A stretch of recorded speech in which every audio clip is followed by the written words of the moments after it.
eu sou mais louco que todos vocês. Hi, welcome to today's Dystopia. This is a video looking back on the second year of this channel, and in the background you'll enjoy some gameplay of the greatest game of all time, Castlevania Bloodlines. Before I start things off, I gotta talk about two things. First, I just want to let everybody know that I will explain my absence from this channel since the month of March. I just won't explain it in this video. My next video, which will come out next week, will have everything you need to know about what happened and the foreseeable future, so stay tuned. Second, this anniversary video, like everything else in this channel, is also late. And I'm not even gonna make up an excuse. I got things mixed up. For some reason, I thought the anniversary was in August, but it was actually in July, and ugh, God. Just do me a favor, pretend you're watching this video about a month and a week ago. If we all do this together, I'm sure it'll become a reality. Just let me off the hook just one more time. Anyway, let's start things off with the first video of today's Dystopia Year 2, Collateral 20 years later. My first big video, currently sitting at around 18.5 thousand views and 1,000 likes. This one was quite the hit and very important for me. Compared to my previous biggest video, the one about Spider-Man 2, which currently sits at around 2.5 thousand views and 60 likes, this one resonated with people in a way I didn't really expect. It was a great way to start my second year.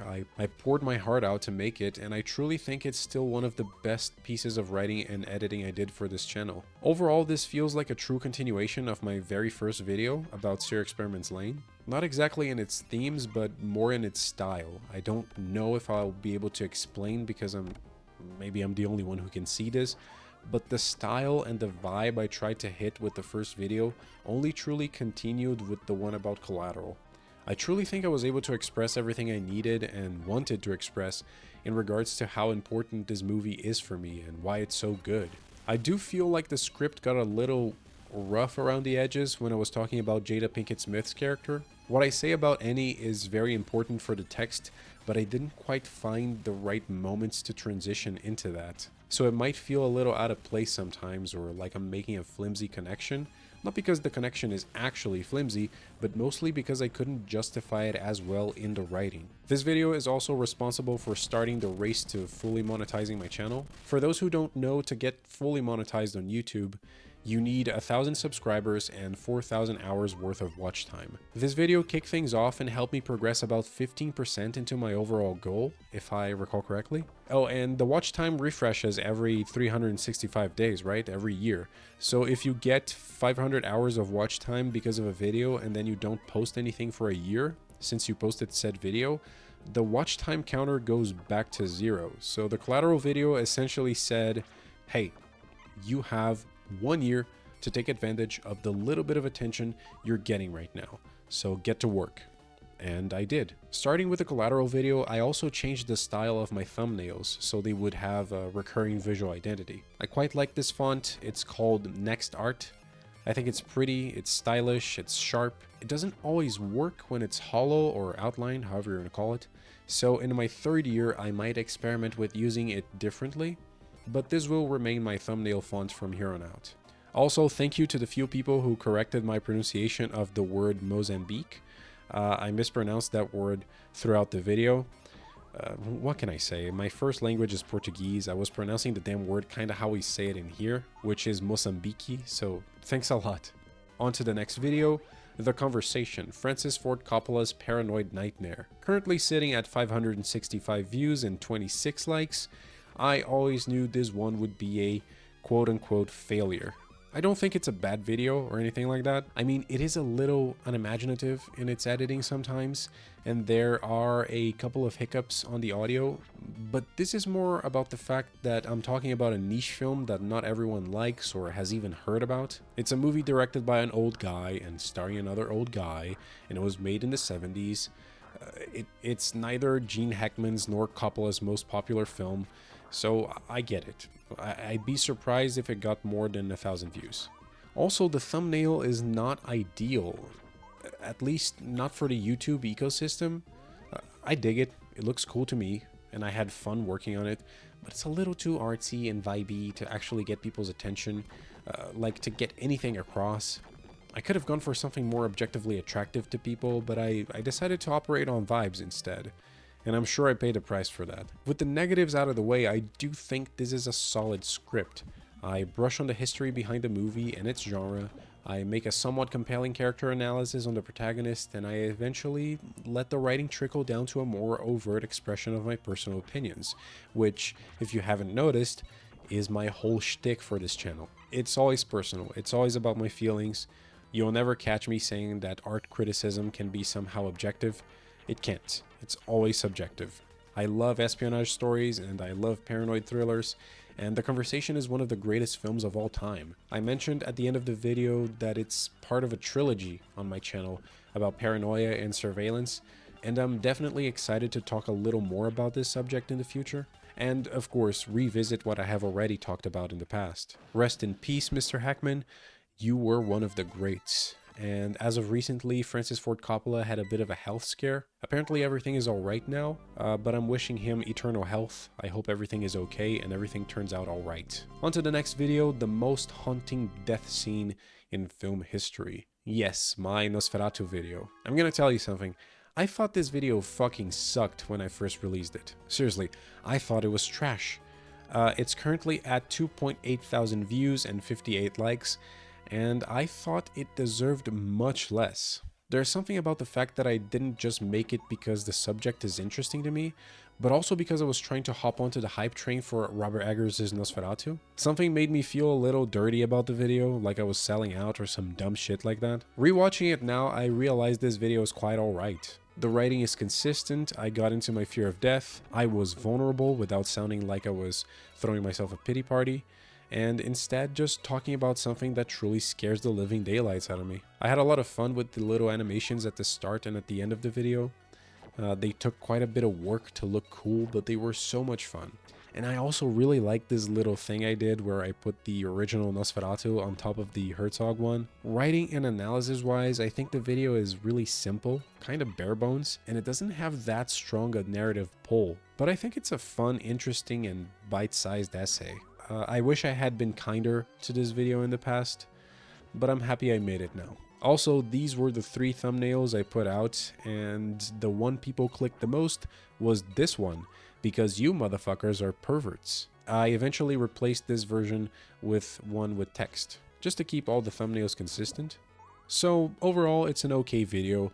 Not good, not bad, but alright enough. Next up is Alien Romulus and the Dangers of Nostalgia. This one makes me so fucking sad. This was the first time I experienced the YouTuber sadness of putting a lot of effort into a video, looking at the end result and thinking, oh fuck yeah, this one's gonna bang. This is gonna be awesome, holy shit. I'm gonna get at least 10k views, or maybe it's gonna go viral, and no. You are looking at YouTuber hubris right now. The worst kind of hubris. Currently at 477 views and 55 likes, this video was a disaster. I liked the thumbnail, I thought the title was respectable enough, I think the criticism mostly holds up. I tried a bunch of different things with the editing that were really nice, and I legit think it was a step up in quality for the channel. I think the writing could have been a little smoother at points. There are instances where I wasn't as concise as I wish I had been, and that may have created some dips in engagement throughout the video. But these dips were kinda rare, and I still think it's quite solid. Imagine my disappointment when I found out there's gonna be a fucking sequel to Alien Romulus, man. I hope it addresses all the stuff I thought the first one lacked and what made it such a bland, regurgitated experience, but time will tell. While I'm really sad about the reception to this video, I hope it gets some vindication in the future, because I truly believe it deserves it. But I guess this time it wasn't in the cards. Next up is I Don't Give a Shit About the Oscars, unless Brazil wins. Currently at 18,000 views and 2.2 thousand likes, I think this one is just fine. There's very little depth here other than the stuff I talk about at the beginning and at the end of the video, and everything else in between is okay, I guess. It's a very in-the-moment video, what with it being topical and about a big upcoming event. You know, it came out at the right time and it got the attention it deserved for how long it was relevant.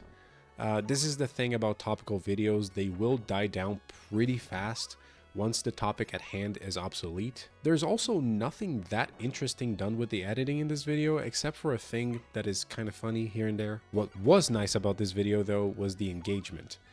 This is where I made the big revelation that I'm Brazilian, which came as quite a surprise to lots of people, understandably, I guess. And there was a massive uptick in subscribers. Actually, this was the video that got me over the 1,000 subscribers mark, if I recall correctly. I am immensely thankful to everyone who subscribed because of this video, and especially to all the Brazilian folks who are now hanging out here in the channel.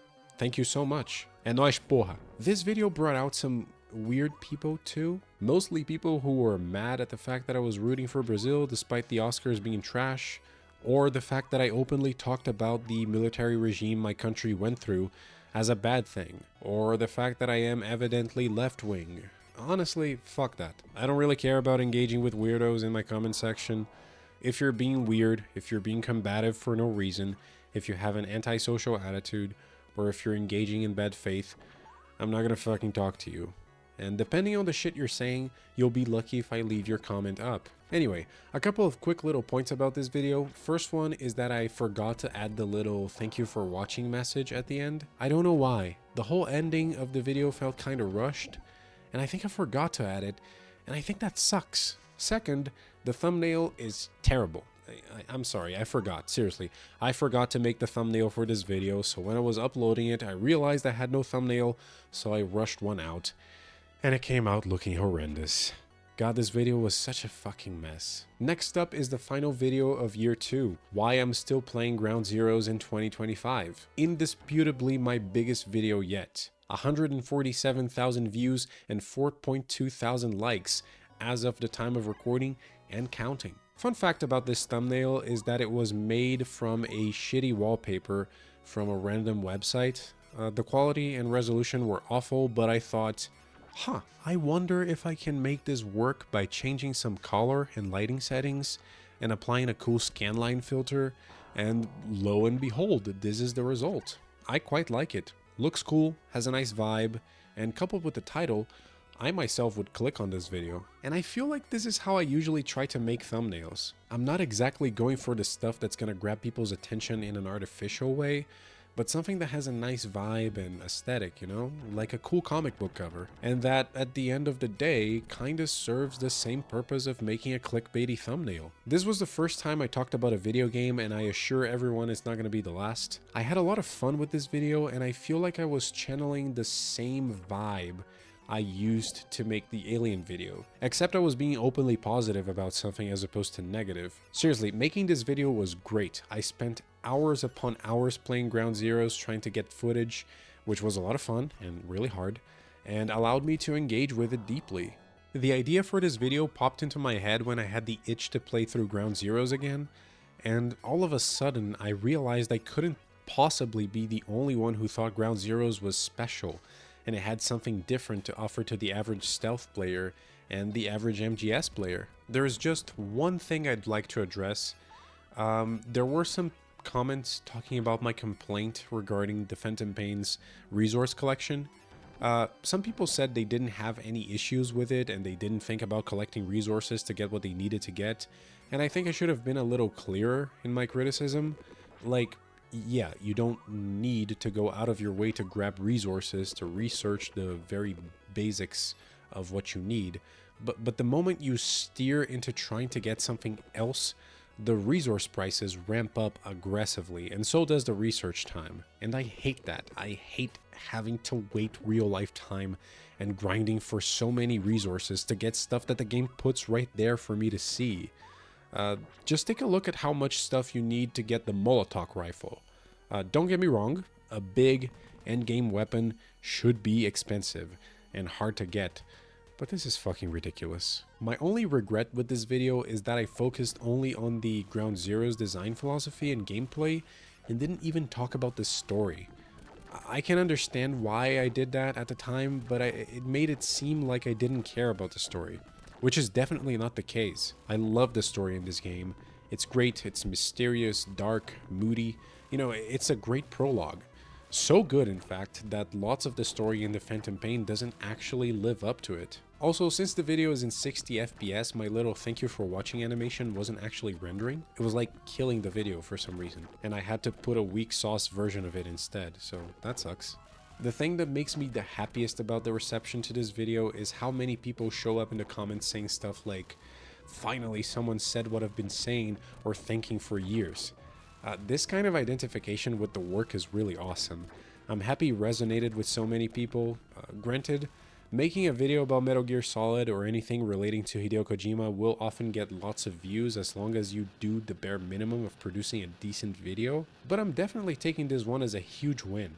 Also, this is the video that got my channel monetized, so cheers to that. If my math is correct, it was 1 year, 8 months, and 10 videos. That's what it took to monetize this channel. Horrible upload schedule, but I still got there by being very insistent and trusting my stuff, trusting my creative voice. Something funny about this engagement stuff is that my video about Metal Gear has almost 150,000 views and 4,000 likes, while the video about the Oscars has 18,000 views and 2.2 thousand likes. That's basically half the amount of likes as my biggest video.